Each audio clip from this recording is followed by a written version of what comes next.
Selamat datang di channel Teman Nonton. Cerita bermulai dengan Steve Jobs, penemu dan pendiri Apple, yang sedang mempresentasikan produk terbarunya, iPod. I'd like to introduce you to the iPod.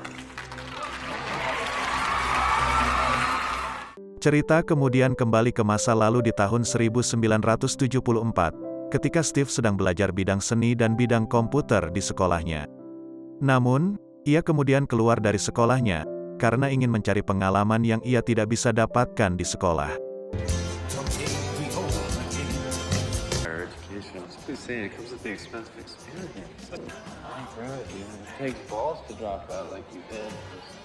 Saat masa sekolah, Steve yang sedang bermain bersama teman dan pacarnya, bercerita bahwa ia dibuang oleh orang tua kandungnya sendiri. Yeah. Who has baby and just throws it away like it's nothing. Setelah keluar dari sekolah, Steve pergi ke India untuk belajar dan mencari pengalaman spiritual, karena ia terinspirasi dari salah satu guru di sekolahnya, yang merupakan seorang biksu dari India. Life is but a journey to serenity, to its completion. Setelah kembali dari India, pada tahun 1976, Steve bekerja di sebuah perusahaan, sebagai pembuat game. Namun saat bekerja, ia merasa tidak puas dengan hidupnya, karena ia tidak dapat mewujudkan visinya dengan bekerja di bawah orang lain.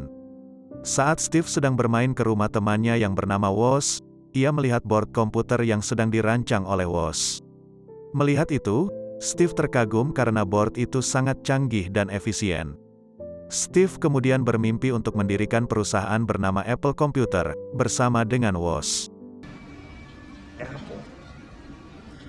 Excuse me? New creation. Apple. It's simple but sophisticated. It comes before its time. Steve yang sangat bersemangat, kemudian langsung mengajak Woz pergi ke klub komputer Stanford, untuk mempresentasikan board milik Woz. Namun di sana, banyak orang yang tidak tertarik dengan presentasi mereka, kecuali satu orang bernama Paul. Keesokan harinya, Steve datang menemui Paul di tokonya. Kemudian mereka bernegosiasi dan sepakat untuk melakukan bisnis, dengan Paul memesan 50 unit. Setelah berhasil mendapat banyak pesanan, Steve dan Woz bekerja di garasi rumah orang tua angkat Steve. Steve juga memanggil 3 orang temannya, untuk membantu menyelesaikan pesanan mereka agar tepat waktu. Setelah semua sudah selesai, mereka kemudian datang ke toko Paul untuk mengirimkan pesanannya. Tetapi, Paul komplain karena hanya ada botnya saja, sedangkan ia berekspektasi bahwa pesanannya lengkap bersama casing, monitor, dan lain-lain. Steve yang salah paham dengan pesanan Paul, kemudian tetap tenang menjelaskan kecanggihan produknya, dan membujuk Paul untuk menjual komponen lain terpisah, karena itu akan lebih menguntungkan Paul. Demo it to the consumer. And market the components separately. All right, Steve. I'll try to sell them. Cerita kemudian berlanjut, dengan Steve dan teman-temannya membuat proyek Apple II, dengan desain dan teknologi yang lebih canggih. Lalu, Steve melakukan panggilan telepon ke banyak orang agar mereka bisa datang dan memperkenalkan Apple Computer. Namun semua orang menolaknya, dan Steve merasa frustrasi. Tiba-tiba, ada seorang investor yang datang bernama Mike Markula. Ia mendapat info dari temannya, bahwa Steve menelponnya sebanyak 150 kali. Karena penasaran, Mike datang untuk melihat apa yang sedang Steve kerjakan, dan ia kemudian tertarik untuk berinvestasi di Apple Computer senilai $90.000. Namun, Steve bernegosiasi bahwa mimpi Mike tidak akan tercapai jika hanya berinvestasi segitu, dan meminta untuk menaikkan investasinya menjadi $250.000. Mike yang melihat keyakinan Steve, kemudian setuju. Is incorporate so that you two as owners can protect your interests. Thank you very much, Mr. Markle. Of course, Mike. Steve, here's to you now. Cerita kemudian berlanjut dengan pacar Steve, yang tiba-tiba datang dan memberitahu Steve, bahwa ia hamil dan mengandung anak Steve. Namun, Steve menolak menerima kenyataan itu, karena ia sekarang sedang sibuk merintis karirnya, dan ia merasa bahwa pacarnya mengandung anak orang lain dengan selingkuhan pacarnya. This is your... No! Get out of my house.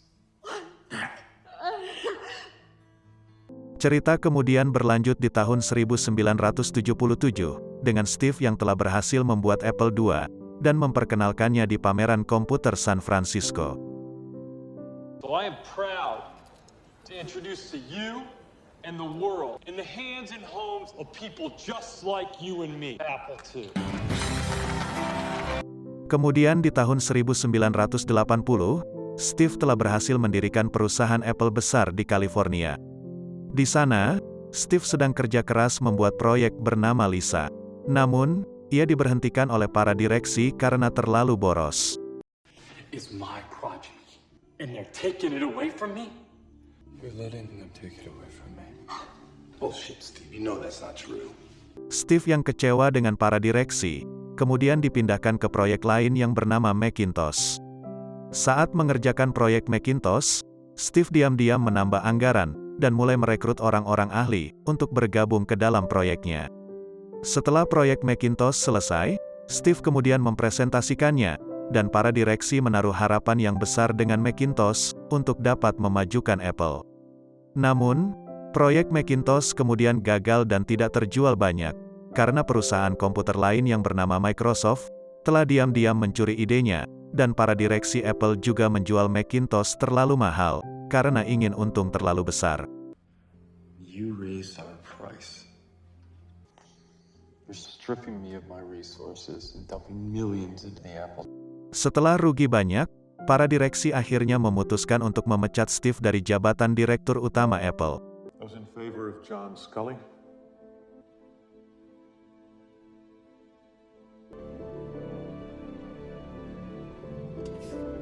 Steve yang kecewa dan sedih karena telah diturunkan dari jabatannya, kemudian kembali ke rumah orang tua angkatnya, untuk mengenang masa lalu pertama kali ia mendirikan Apple.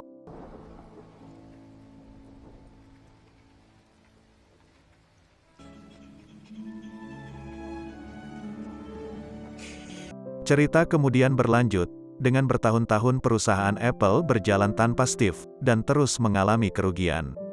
Sementara Steve yang telah berhenti bekerja di Apple, kemudian mendirikan perusahaan teknologi sendirinya lagi, yang bernama NeXT. NeXT yang didirikan Steve, pelan-pelan mulai mendapat nama dan perhatian dari publik. Media juga mengatakan bahwa NeXT dapat menyaingi produk Apple. Bob's computer software company NeXT has entered into buyout talks with its former company, Apple Computer. Sampai pada tahun 1996, para direksi Apple yang sedang mengalami krisis perusahaan, kemudian meminta dan memohon kepada Steve untuk kembali menjadi direktur utama Apple. Melihat itu, Steve awalnya tidak setuju untuk kembali ke Apple, karena masih kecewa akibat dulu dikeluarkan oleh para direksi. Dengan hati yang bimbang, Steve kemudian berkeliling di perusahaan Apple untuk melihat kondisi perusahaannya. Saat berkeliling, Steve melihat bahwa Apple masih mempunyai potensi, namun banyak yang perlu diasah. I want everyone to design something new. Create something you care about. Steve yang masih mempunyai hati di Apple, akhirnya setuju untuk kembali, dengan syarat bahwa ia memegang penuh kendali perusahaan, tanpa ikut campur dari para direksi. Melihat perusahaan Apple tidak ada masa depan tanpa Steve, para direksi pun setuju untuk menyerahkan nasib perusahaan di tangan Steve. Sejak saat itu, Apple terus berkembang di tangan Steve, dan akhirnya menjadi perusahaan terbaik di tahun 2012. Dengan semua kesuksesan Apple, cerita pun berakhir. You can quote them, disagree with them, about the only thing you can't do is ignore them.